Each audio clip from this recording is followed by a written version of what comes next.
Yes, people, what's happening? Welcome back to Chelsea Fan TV and welcome to another episode of the Chelsea Fan TV podcast. First things first, guys, make sure you smash a like, subscribe to Chelsea Fan TV if you haven't done so already, and leave your thoughts in the comments below. And obviously last weekend, Chelsea couldn't make it 2 wins in a row, drawing 2-2 to Nottingham Forest at Stamford Bridge. The side with the worst away record in the division, the most Chelsea thing possible, you could say. But after that game, though, same night, we had the news that Mauricio Pochettino has finally agreed terms with Chelsea and will sign a 3-year contract at some point this week. So hopefully in the next few days, that'll be all signed, sealed and delivered. But Pochettino will be the Chelsea manager now, so we can stop kind of worrying about if he's going to pull out last minute or not. But Lewis, before we get into Pochettino, mate, briefly, thoughts on Forest?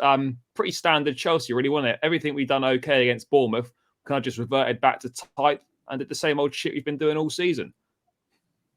I think our performances have been so bad that looked like one of the better performances. At least we showed a bit of fight, scored 2 goals. We're a bit better in the second half. It's whatever. I thought we were going to lose that one personally, so I'll take a draw for what it's worth. It's funny seeing the situation that we're in at this point. There's only 3 more games left. It is what it is. But, whatever. It's whatever. That's our last point of the season. I guess you can't complain too much. Good to see Sterling score twice. That was about it. That was about it. It weren't really the greatest of performances, but I guess we got a half out of us. Yeah. First half was shocking. Second half, we done a bit better. Poor defensive. I just wanted to touch on a couple of players briefly. Obviously, Mendy come back in to goal, which I don't think anyone was expecting pre-game. First time he's played, I think, since before the World Cup. So a long time. Back in a Chelsea shirt. Hopefully, is probably going to be his last appearance. He had a bad day at the office. And people can say, oh, he's not played for a while. It doesn't matter if you've not played for a while. Basic errors. That first goal, the communication between him or lack of with him, Silva, Badiashile, there's like 3 guys going for that ball. And somehow it ends up in the back of our net. I mean, what did you make of Mendy's performance? Because it was kind of littered with errors. And I always felt a bit nervous in the stands every time he had the ball at his feet. This is exactly what I meant by the Mendy-Kepa debate. It's just a giant mid-off. First chance of the game, and it's just awful communication between him and Silva. And the second goal, I felt like that was a bit too easy as well. It was right by the side of him. Kepa came back from a lot of time on the bench, and he saved us in certain games, like the Villa game, the Brentford game. Mendy's been holding us back for way too long, and it's exactly why he's been out the squad for so long. It is what it is. He's probably going to leave in the summer. I'm not fussed. Thank you for 2021 and everything, but Mendy isn't good enough for Chelsea at this point. It is what it is. It's the same argument I make for Mount. You were good at one point, you have regressed. You're not there anymore. Just on Mendy again quickly. Obviously, Lampard's brought him in for this game. It's not gone well. It would seem pretty odd for Lampard just to bring Mendy in for one game and then revert back to Kepa for the final 3 games. Do you think we'll see Mendy for the rest of the season now? Nah. How much of what Lampard has done since coming back has made sense anyway? Yeah, this is a fair point. He was just given an opportunity. You could question why it was then, because I thought Kepa was one of our better players against Bournemouth. I would have got it if you did that after maybe the Arsenal game or the Brighton game, or a game where Kepa's conceded a goal he shouldn't have conceded. Didn't really make sense to do it in that one, but season's done, whatever. I'm not going to make too much of a fuss about it. Just know, play Slanina or play Betlinelli or something. Who cares, man? But Kepa ain't it. Mendy ain't it. No matter how much more game time you give either of them, we already know where we stand with both of them. Mendy has to go. Kepa's got to go, but he's probably not going to go because of his wages. Fuck it. Give Slanina a game if he's about. Or Slanina's at under 20 World Cup, so we can't use him. But Bettinelli, how That much ain't work? stopped us. That ain't stopped us before. We just dragged Chukwuemeka back by his ear. Yeah, yeah. So I'm sorry, mate. We ain't giving you any game time this season, but you know what? We have 2 injuries, so you gotta come warm bench for us for a few Mate, games. that would be the most. That would be. He has classic to one. start. He has to play. He's He has to got play. to be starting Yeah, because you we're can't. taking the piss out of him right now. Yeah, you can't. Mate, I think the guy's played 27 minutes of football since January, and then we call him back from the group stage of the under-20s World Cup because we got injuries to Kante and Cover.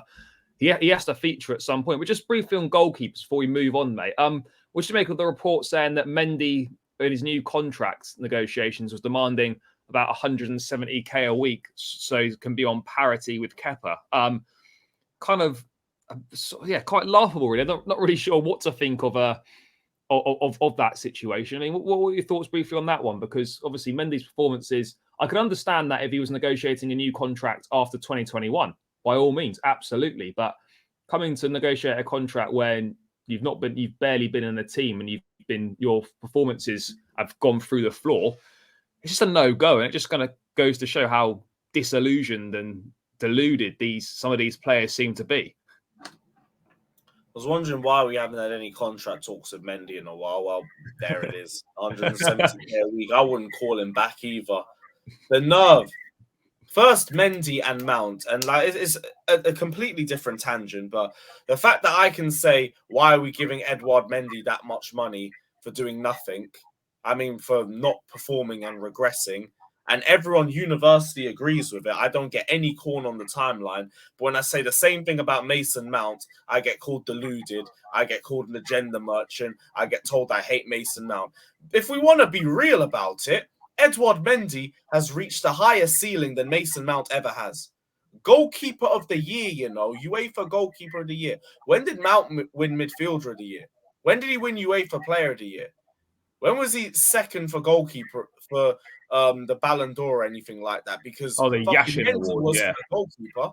Yeah. So he's reached a higher ceiling, but we can universally agree that Edouard Mendy isn't good enough for us right now. But when it's Mason Mount, no, you're an agenda merchant. What are you talking about? Future legend, all this waffle and all this crap. But in spite of all that, anyway, I just had to get that point off my chest because I noticed that and it pissed me off a little bit. Mendy, 170k a week is straight delusion. But the bigger thing about that, like we can all agree, you ain't getting that money, you're leaving, whatever, I don't care. The bigger problem is the fact that he's only asking that because of what's Kepa's on. And this is the greater evil. Kepa's got to go as well. And I know we can't get rid of him, which is the jarring part of it, because we tried so hard to do it last summer. Nobody came in. It was only... It was Lazio and Napoli. It was close. It was close to a loan, I think, to one of those teams. But then it was close to Lazio. Never happened. Yeah. Napoli, right. They were going to take him, and then I think they took. Who did they take? Was it Navas or something? I can't remember who their keeper is now, but they've got. I think they've got another keeper. I think Lazio have Rui Patricio. I think, or I think he's at Roma. Lazio. I don't know who Lazio have got. I think Napoli have got maybe Merit in goal or something. But anyway, yeah, he was close to both those. But those are the only 2 clubs that came in, and even that was a loan offer because of the wages. Nobody else wants him, and they won't touch him with the 150k a week. But we need to bring in a goalkeeper, and whatever goalkeeper we bring in, they're looking straight at Kepa, and I'm saying I want what he's on, or I want more because I guess this goes back as well, mate. Obviously, we've got new owners now, and yes, they've made mistakes, but in fairness to them, they have they are doing stuff to stabilize that wage structure. You've got performance-based drops and increases, so all players' wages have dropped now because of not qualifying for Champions League. So we are sorting that wage thing out, which is a plus, but. Go back to the previous regime, when you're signing players on big wages and you're taking a bit of a gamble on them, like if it doesn't work out well, you're going to be stuck with those players as we're seeing now. And then you're going to get other players demanding parity with those players that don't deserve it. So you create a lot of issues for yourself as we're now seeing in the goalkeeping situation. So at least now we seem to be getting on top of that. But obviously things from the previous regime kind of coming back to haunt us a little bit there in terms of contracts and wages given out to players that haven't lived up to it, and now we can't shift them on. And that's been a cycle that we've been stuck in for years and years, and we're trying to get ourselves out of now. But on goalkeepers then, mate, to round off, expected that Mendy will definitely leave. I don't think both goalkeepers will leave as much as they both need to leave. The goalkeepers we've been linked with, interesting for me, really. Andre Onana at Inter Milan, who could be a Champions League finalist. Obviously, David Raya at Brentford, Sanchez at Brighton. These are good goalkeepers, and reportedly Pochettino wants Premier League experience with his signings this summer. But I look at those goalkeepers and I think they're not a significant upgrade that we need in goal compared to what we've got already. I just think it's kind of more of the same or just a slight improvement, which we need better than that. I mean, what are your thoughts on the goalkeeper situation and kind of the guys that we've been linked with? Only world-class one is Mike Mignon, but like that's going to be about 85 million. And I'm not going to say anything about it because like I do think he would transform us. But it's a lot of money as well. It's a lot of money. So if they don't want to do that and they go for a cheaper option, it's fair enough. But like you're also going to get what you're given with that. I think Andre Onana would be a good move for us. Not against him. He's a good shot stopper. He can play out the back brilliantly. That's exactly what we need. David Raya's kind of the same. Like I know people complain about the height a lot, but like I think that's just a bit of cap attacks. Like just because a goalkeeper is small doesn't mean they're crap or they can't reach top corners. Look at Iker Casillas, for example, on the best of all time. Like, it's just about whether you can jump, whether your positional awareness is good, your confidence in yourself and stuff like that. A bunch of other different variables. So there's pros and cons with him. Diogo Costa, already know, good mentality, great at playing the ball out the back, great shot stopper as well. He'd be expensive too. You're looking at about 70 to 80 million if you want to get a serious goalkeeper, but that depends on the money situation where you're looking at and a bunch of other variables as well. But just bring one of them in. I don't care. Like, we can't go into next season with Kepa and Mendy. We're not winning anything with them. I know Kepa, we won a Europa League. We won a Champions League with Mendy. Fair enough. Mendy's not the same player anymore. Kepa, like, that's the Europa League. We walked the Europa League. If you want to flex that, go for it, honestly. But whatever. The team walked through that. Yeah, no, we do. Yeah, the goalkeeper one's interesting, isn't it? Because, like you say, there's not like in terms of world-class goalkeepers, there's not many about, and the market is pretty dead. But you know, in terms of other ones, I think I like Onana as well. But my only concern is how much of an improvement actually is it? Yes, it's an improvement, but is Onana going to be a goalkeeper that's going to take us to the level of winning the Premier League? Is he going to be that kind of guy? I'm not really too sure, but yeah, for certain, you know, we do need an improvement in that position. It's got to be addressed in the summer. But let's move on to the manager. Obviously, we all knew that it was going to be Pochettino. It was taking its time. It is now Pochettino. There is an official agreement in place, as I said at the top of the show. What are your thoughts on it, mate? Because I know you're like more. Some Chelsea fans aren't too keen. Others are keen. Where do you sit with it? Pochettino. Oh, I'm here for it. Bring him. I don't care. Like anyone who's moaning about Pochettino needs to seriously just get a life. Like, who cares? This guy's the best option that we have. He's a good coach. He will get the best out of this young crop of players. He will get us playing a pressing system. He can variate between different formations. He's proven it at the top level. What are the negatives to this? I don't understand what people are still moaning about. We went from Tuchel to Potter to Lampard, and you think Poch isn't going to be an upgrade? No chance. But I'm excited by it. You know, I'll openly admit that, you know, we didn't like he wasn't my first choice in when the whole managerial situation began. But at the same time, you know, as the candidates whittled down, I mean, I would have preferred Nagelsmann, but at the same time, you know, it wasn't to be. And as the list became shorter and the candidates became less and less, I kind of warmed to Poch a little bit. And as you say, mate, you know, good tactician, good coach, good man manager, demands high standards, get players fit as well. You know, Lampard moaning that the players aren't fit. That's one of the things that I've actually agreed with Lampard saying is that the players aren't fit. Pochettino will get these guys fit. You look at Southampton, went to the top of the running stats. Spurs went to the top of the running stats. So these guys are going to be fit. And that's going to be part of the battle. We're going to get ourselves fit next season. He's got a good record of developing younger players, you know, and, you know, he's been in a similar situation. Like what he's coming into at Chelsea is not too dissimilar what he came into at Spurs, an oversized squad, some good young players, which he developed. And he developed a great attacking brand of football. And yes, people say, oh, we didn't win anything. But Tottenham never win anything. So how can you hold that against him at Spurs? Spurs don't win anything. So you can't hold that against him. And, you know, during that time when we were winning leagues and stuff, they were a decent side. Pochettino's team beat us at Stamford Bridge, the only Spurs team to do that in their league. And they played some good football, whether people want to hear it or not. They played good football. So I think he ticks a lot of boxes, but he's got a massive to-do list when he comes in through the door. Trimming that squad down, identifying the players he wants to bring in, who he does and doesn't want, forming an identity, getting his tactics across, and all that. But I mean, yeah, I think it's exciting times, and anything's an improvement on what we've had this season. So the bar's going to be pretty low for him in terms of getting the fans on side, I feel. But mate, let's move on to transfer targets then for Poch. The midfield and attack is going to be key. Starting with the midfield. Who would be your preference? Do you think we need one? Do you think we need two? For me, I'd love to get Declan Rice and Lavia as a two. But obviously, I don't know how viable that is. Arsenal reportedly going to offer Declan Rice 300 grand a week contract. So I don't know if we can compete with that or not, if that was the case. But what midfielders do you stand with, and how many do you think we need? I'd go for about two personally. I think two would be the best shout for us. Lavia or Ugarte for the DM position for me. And then if you could get a Caicedo or a Kone, that's perfect.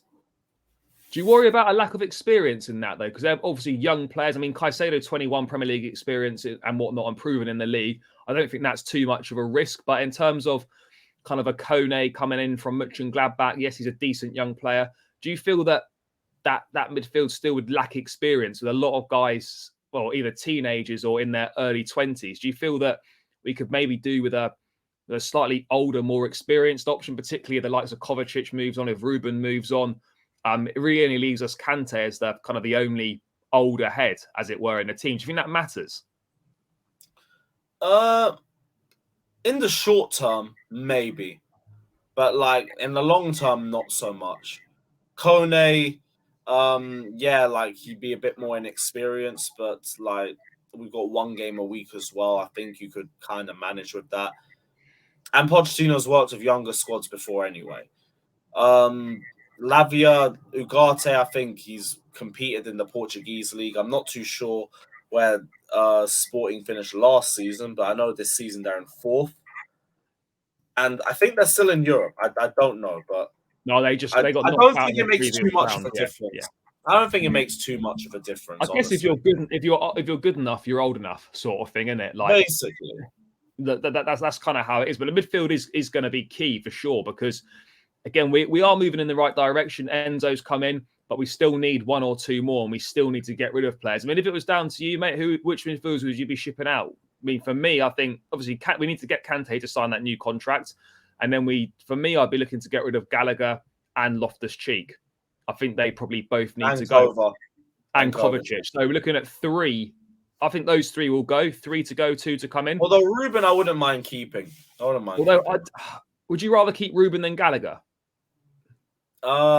Yes. I think he's more versatile. He brings you the experience. Both have their pros and cons, honestly. But I feel Ruben at least gives you like an inch of technical ability. I've got a feeling, though. I think Poch would like Gallagher much more as a player, just because of his energy and his high press. I just think he would. I think that would probably appeal to him more. But then Chelsea are in a difficult situation because Gallagher's probably more appealing to keep round the squad, but then he's also going to get you a lot more money than Ruben is. So, like, what do you go with? Do you kind That's the thing, because we got FFP as well we need to deal with. Yeah, but Mount's going to go anyway, so that'll be about 50-60 million off. Gallagher would be the other 40, though. I think we need to make about 100. Yeah, about 100. We've got enough players that we can get rid of for sure. But yeah, it's going to be an interesting one in that midfield. Who he decides who Poch wants to keep and who he doesn't want to keep. But I think it's clear that at least two, maybe three, need to go with a couple to come in. But let's move on to the attackers now. And obviously, the Neymar links have made a return. Obviously, PSG. I think that chapter's at an end. It's not really worked out for Neymar. He kind of left to step out of Messi's shadow and try and win the Ballon d'Or. It didn't happen for him. We know that Todd Boehly had a meeting with the PSG chairman Nasser El Khalifi back in February, where they discussed Neymar amongst other things. And now kind of the Neymar links have come back. I mean, we know that Bowley it does like a marquee signing. We know he tries to get Ronaldo. Neymar would sort of fit that bill. I just look at it, mate, and I think part of me would absolutely love it, like a Chelsea shirt with Neymar on the back and all that. And he's a fantastic footballer, immense skill and talent, one of the best of his generation. But at the same time, does he actually fit what we're trying to do to move forwards? I mean, what are your thoughts on these Neymar links? Because he'd have to take a massive wage cut, or we'd have to take him on loan with PSG, paying a large percentage of those wages. He's on like 600 or K a week, and there's no way we're paying him that. So, what are your thoughts on Neymar and a potential move? Because yeah, the rumors have come back again. If Neymar wants to be a long term and he takes a pay cut, you find a way to make it work. Simple as that. Player of that quality, you just don't say no to him. Simple as. He will walk into England and be one of, if not the best forward in the country. Just like that. Because he's Neymar. He's that good. Like, the worst attack in 99 years. And you think I would dare say no to Neymar if he wanted to join Chelsea? I think you're fucking insane for it, but cool. Whatever. I'll take you at the bridge easily, just like that. I know he doesn't press and everything, but like I've always said, like you can accommodate for one person who doesn't press, as long as they like PSG. Yeah, that's the problem. That's why it never worked out. You had Neymar, Messi, and Mbappe doing nothing, and the midfield was just overrun all the time. This with just one player, that's fine because you'll have other players around them. I always go back to United. Ronaldo never did any of the pressing. You have the likes of Fletcher, Rooney, Tevez, all of that. Hazard, he never pressed for us. We had the likes of Diego Costa, Pedro, Willian, N'Golo Kante. They'll all do the pressing for him. You can accommodate for a one man who can't do it. As long as they consistently give you G&A, Neymar will do that. That's been proven. He will consistently provide you goals and assists. So a player of that quality, if he wants to join Chelsea, hurry up and get him on the next Eurostar to London and get and you can send Sterling on the Eurostar back. Go for it. Yeah. Even send Ziyech there. Like, we'll say, sorry it took so long. Late package. Yeah. Do what you need to do and get that deal done, bro. Mate, I'm a fan of Neymar. Yes, I know people he divides opinion, but ultimately, a player of that quality, as you say, if a deal can be done, then I think we should perhaps look to do it. And what you say is spot on in terms of you can players translate well from that league as well. Just want to add that. Mate, and as you say, mate, you can make allowances for one player that doesn't necessarily do a lot of the hard yards defensively, and you'd have players capable of making up for that. So if a deal can be done, then I think it would be a plus for Chelsea. My only concern would be, is it the right direction for what we're looking to do? Does Pochettino want to work with Neymar again? What was their relationship like at PSG? I don't really know, but it's certainly exciting. It's a big name. You would have heard if there was a problem with Neymar. Yeah, you would have thought. Yeah, you would have thought so. But it's definitely exciting, and I think the Poch factor, if Neymar likes Poch, then that could be a plus as well. But again, it just depends. Trying to look at his goal tally at PSG. Well, goals and assists. He has scored a few, to be fair. He has chipped in with a few, and he has obviously got a large number of assists as well. And he's a phenomenal footballer. Whether you like him or not, you cannot deny he's one of the most talented of his generation, for sure. And for a long time, it was like he was the next guy down from Messi and Ronaldo in terms of being that guy. But yeah, I don't know. This season is meant to be his down season. He's got 18 goals. I can't really see how many assists on here. 18 goals. It's not a bad return. I mean, I think he would score goals. I think he'd score goals in the Premier League. So I think it's definitely something that, if Chelsea are genuinely interested and Neymar genuinely wants to leave PSG, he's not going to have many options, and Chelsea would be one of those. So let's see what happens with that one. But I think it could be good for us if it were to happen. Let's round it out with a little throw ahead to Man City this weekend. The games don't get any easier now. City, United, and Newcastle to finish for us. It's not going to be an ideal situation for us because either on Sunday, mate, we're either going to give City a guard of honour if Arsenal don't get the result they require on Saturday, or City are going to win the league against us. Which one of those is worse for you? If Arsenal don't win, I can't be asked to go up there and they're already champions and then it's just going to be two teams on the beach. I need Arsenal to come into this game, beat Forest, and I need their fans to be tuned in, supporting us. having hope in us, having belief in us, because you lot deserve it. After the season that we've been through, you deserve it. You deserve to have to go through the misery of backing this team like we've been doing all season, because we know what's happening. We're going to let you down straight up. We're going to go there. They're going to batter us. Hopefully they finish the game off in the first half and just pass it around for the second. But yeah, I can't wait for it. We're going to see a trophy parade. We're going to see scenes, limbs, celebrations. Oh shit! They're gonna lift it there. Yeah, that's their last home game. Oh, it isn't it? Yeah, because they finished with Brentford and Brighton away. So yeah, it's going to be a trophy lift, mate. Yeah, man. Hopefully we can all do the Poznan together. Mate, we could go on the pitch.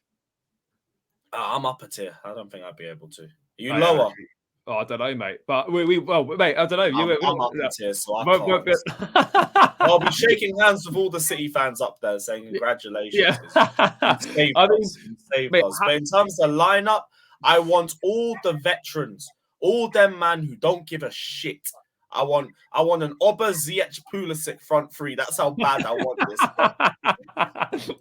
Give me Kovacic in midfield, Gallagher. Don't play Enzo, let him rest. Don't play Silva. Give me Koulibaly, Cucurella. Play Aspi right back. And give Mendy another run out. There we go. That's why I want pure vibes. Pure vibes. Mate, it's our I don't want us to win. Straight up. Third trip of the season up there as well. We only scored a goal. I think we were 6-0. This will be the most fun one of the lot. Yeah. Because we're all going to be in unison. All four corners of the Etihad will be chanting when Arsenal fucked it up. Yeah. I can't wait. I cannot wait. It's going to be such a good day out. It will be a good day out. But I mean, banter aside, what would you expect from us? We kind of know what's going to happen. We know we're not going to turn up. Come on, we're going to get battered, bro. You know what's coming. We're going to get nothing. But in terms of players you want to see, like obviously we touched on it earlier in the show, like Chukwuemeka having been held back from the group stage of the Under-20 World Cup because of injuries to Cover and Kante. He has to feature. He basically has to start. Oh yeah, we can't play Cover. Yeah, give Chukwuemeka a game. Yeah. I mean, look, I think the team is going to be pretty much the same as it was against Forest. 1 or 2 changes here or there. I think all we ask is just don't get embarrassed. I mean, we saw a 6-0 under Sarri a few years ago. Do you think we could see one of them again? I mean, all that's missing really from this shit show of a season is an absolute hammering. Despite all the games we've lost, we've not really been battered in that many. Obviously, 4-1 down at Brighton, probably the worst of the lot. But yeah, mate, conceding 5 or 6, we kind of top the shit show off. I mean, do you think there's a chance of a 6-0 Sarri repeat? Depends on how City are feeling, honestly. Like, if they got their shooting boots on, which they probably will do, it being a title game, winning game and everything, we could be getting pammed. You could look at Chelsea Wigan 2010 on repeat or something. I'm hoping they pack us out in the first half, 4 goals or something, just pass the ball around and then maybe have a few pot shots here and there if you want. But yeah, just batter us in the first half and then, I don't know, have you ever seen that meme for like someone on Xbox messaging another guy they're playing on FIFA and they're like, lad, you're clearly the better player. Do you want to just pass the ball around like a make That's what I want it to be. Pass the ball around, we'll go to the concourse, have a piss up. And yeah, that's all. I don't give a shit what happens. Yeah, mate, it's one of them. It's mad that we got to this point in the season when we go City away, which is normally a massive game for us. And like, just don't really care what happens. We already know we're losing and we're just going because... I care. Like, this is the first time I'm looking forward to a loss because I know what it means. And I know what it means to Arsenal, and they can hold that. Yeah. So I'm here for it. I don't care. Mate, I'm here for it as well. It'll be a good day out, and we'll be able to, despite us losing, we'll be able to celebrate together in the fact that Arsenal fucked it up. So yeah, there will be no fights after the game this time. No, there'll be nothing, mate. Yeah, mate. Maybe a little bit of banter about being champions of Europe, but then once the game's underway, we've one common goal: make sure that Arsenal don't win the league, and we're there. So, but I'll ask you for a score prediction. What are you saying? 4-0 City. 4-0 is what. I'm going 4-1. I mean, we get a jammy goal. We'll get a jammy goal. Keep the streak going, mate. We're scoring in a few games now. Yeah. I think I'll go for I think they'll be us 3-1. I think they'll probably be 3-0 up at half time. Then they'll take their foot off the gas. We'll get a shit goal in the second half, and then we'll just round it out there. But yeah, anyway, seems like a good point to round the episode out. Guys, thanks for tuning in. As always, make sure you smash a like, subscribe to Chelsea Fan TV, leave your thoughts in the comments below, and we'll catch you in another episode again soon, guys.